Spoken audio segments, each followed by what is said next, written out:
OK. Bienvenue sur cette section variable. C'est là qu'on introduit un petit peu vraiment C Sharp. Là, la dernière capsule, le Hello World, ça c'est simplement pour voir si tout fonctionne. La programmation avec C Sharp commence avec les variables.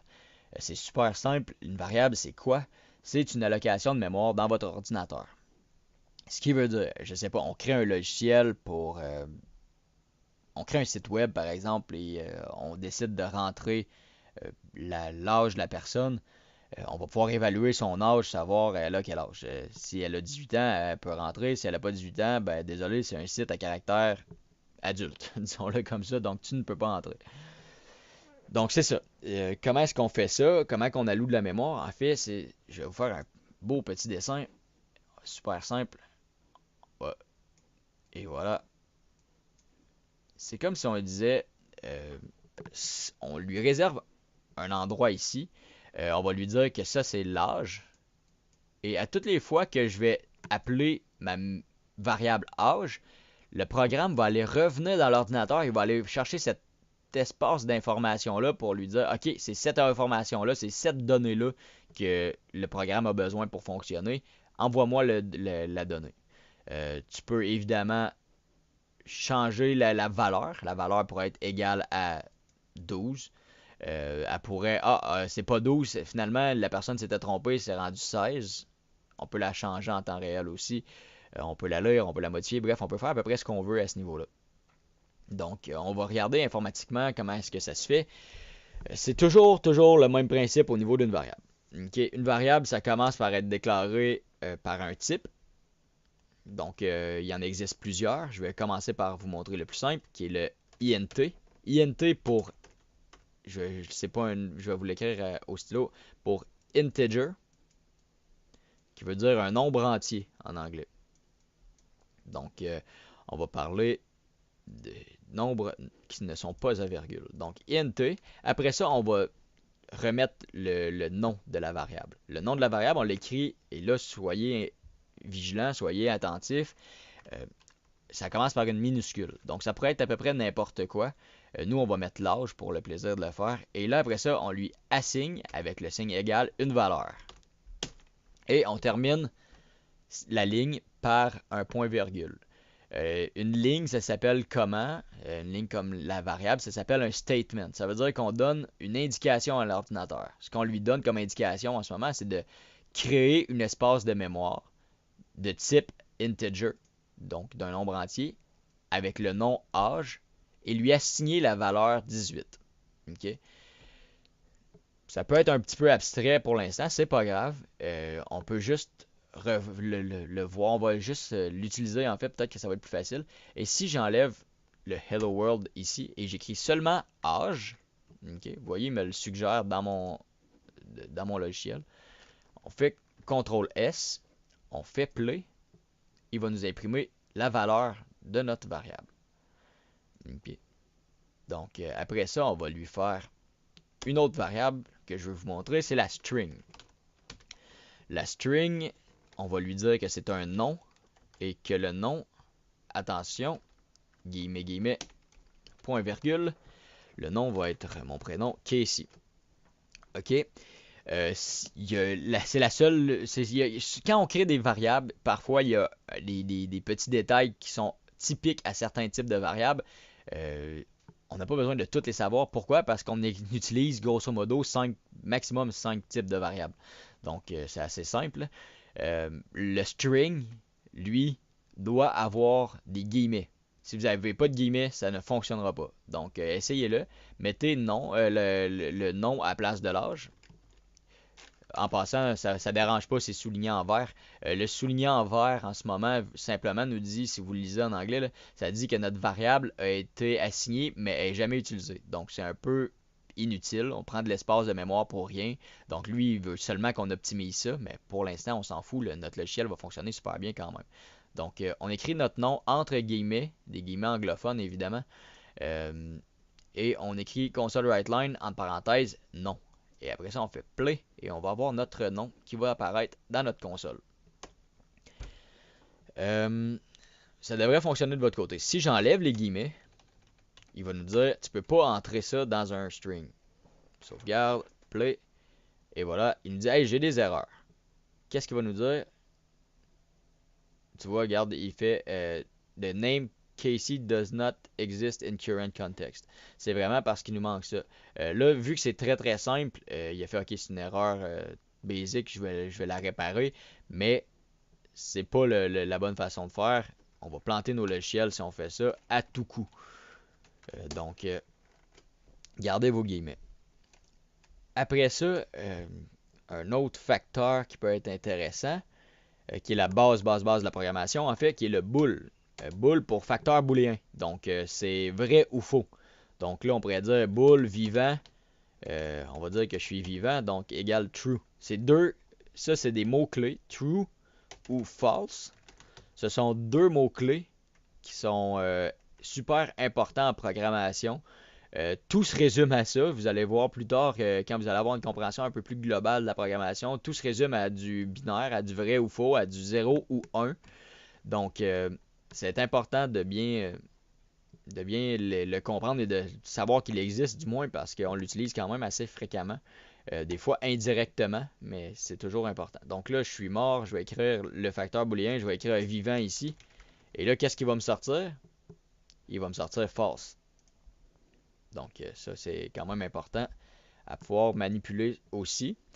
Si j'en oublie, j'oublie le float, qui est très important aussi.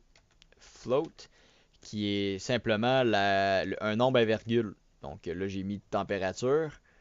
Je vais écrire 12.2. Et là, ça ne fonctionnera pas si on n'écrit pas F au bout pour dire que c'est un float. Parce qu'il y a plusieurs manières d'écrire des nombres à virgule, là, des nombres décimaux. Celui qu'on va utiliser dans cette suite de tutoriels-là, c'est le float. Pourquoi? Parce que c'est le plus commun. Mais sachez que si éventuellement vous vous rendez à travailler avec des coordonnées GPS ou des trucs comme ça, le float, il peut pas convenir parce qu'il est seulement comme 6 chiffres ou 7 chiffres. Mais bref, il vous en manque un pour le GPS. Donc, il faut que vous alliez, je pense, en décimal ou en quelque chose comme ça. Il y en existe vraiment plusieurs. Là, il existe décimal, il existe short, long, U short, U, INT. Il y en existe vraiment plusieurs. Mais vous les utiliserez pas ou presque pas. Donc, du moins pas pour l'instant. C'est vraiment quand on va arriver à optimiser ou dans des cas très typiques. Mais vous allez le voir quand c'est très typique. Là, vous faites ah, il me semble que ça peut pas fitter dans ce qu'on a là. Vous allez le trouver tout de suite. Donc, je vois pas l'intérêt de vous en montrer davantage pour l'instant, à moins qu'il y en ait un qui m'échappe, mais je crois que non. Ce sont ceux qu'on reverra toujours. Donc, on va mettre température ici. On va appuyer sur Play. 12.2. On voit pas le F, évidemment. C'est simplement pour dire que c'est un float. Et c'est ça, c'est ce qu'il y en a pour l'intégration des variables. Ce qui est cool, c'est que c'est toujours le même principe. Le type de la variable, le nom de la variable, l'assignation, la valeur. On n'est pas obligé de lui assigner une valeur tout de suite, par exemple. On pourrait lui dire simplement une int âge et lui assigner plus tard. Lui dire, je sais pas, regardez, mettons qu'on l'imprime ici, je sais même pas ce que ça va faire dans une console. Ça fait longtemps que je n'ai pas travaillé avec la console. Donc, on va les laisser là. int âge. Lui, il nous dit, ah, la variable, voilà, ça ne fonctionne pas. Il n'y a pas de valeur assignée. Use of unassigned local variable age. Donc, on pourrait dire âge égale 12, ici. Il faut comprendre que le logiciel, lui, là, notre logiciel qu'on a créé, notre petite boîte de texte, de petite boîte noire, en fait, ce qu'on appelle le command prompt, il lit ligne par ligne. Ce qu'on appelle de la procédure, en fait. Tu sais, quand on parle de programmation procédurale, ça vient de ce principe-là. Donc, il lit de chaque ligne. Après ça, il met la variable âge. Après, il met la variable nom, vivant, température. Après ça, il va écrire notre ligne âge. Il va nous donner le 12 finalement. Après ça, on pourrait lui dire, on veut juste modifier la variable. Donc, elle existe déjà. On n'a pas besoin de la déclarer, ce qui veut dire qu'on n'a pas besoin de mettre le type. Donc, on pourrait écrire âge égale 18, point virgule. Et là, notre âge, notre variable âge, notre bucket, si on veut, notre espèce d'allocation de mémoire, elle a changé sa valeur à 18. Si on veut s'en assurer, on peut écrire. Là, je vous donne un petit truc. Je sais pas si ça fonctionne sur. Je suis pas mal sûr que oui. Sur Xamarin, mais je vais l'essayer sur Visual Studio. CW, tab. Ça fait notre console WriteLine. On n'aura pas besoin de le réécrire toujours. Donc, console WriteLine. Et si on réécrit âge, il va nous écrire 18. Donc si on appuie sur Build ici, il va sortir le 12. Après ça, il met le 12, il écrit 12, il change à 18, il écrit 18. Si vous suivez ça, ça va bien. Donc, c'est ce qu'il y en a pour la variable âge.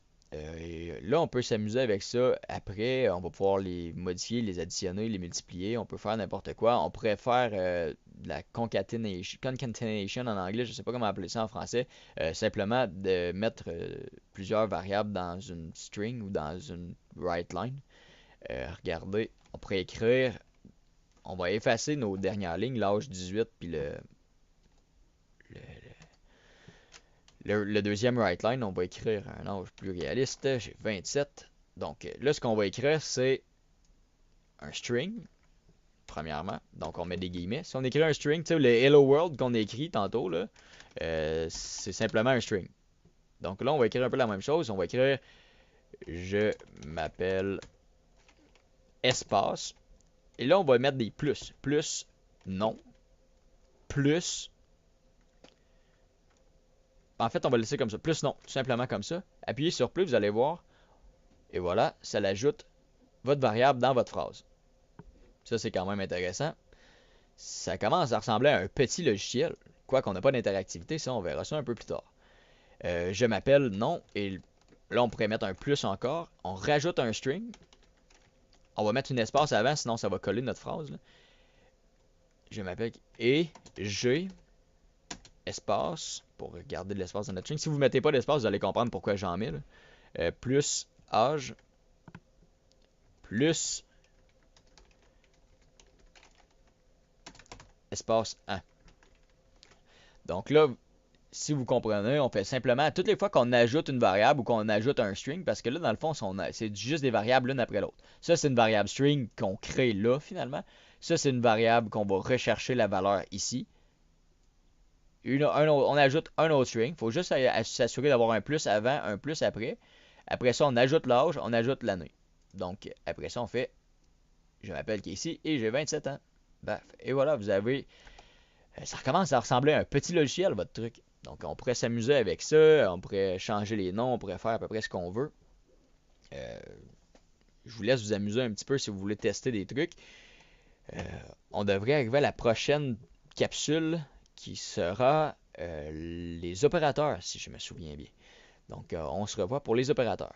Je vais aller voir dans le listing, pas ici. Dans le listing, ouais, ce sont les opérateurs. Donc, c'est la logique à suivre. C'est pas très compliqué. Je vous souhaite de vous amuser avec ça. Bonne capsule.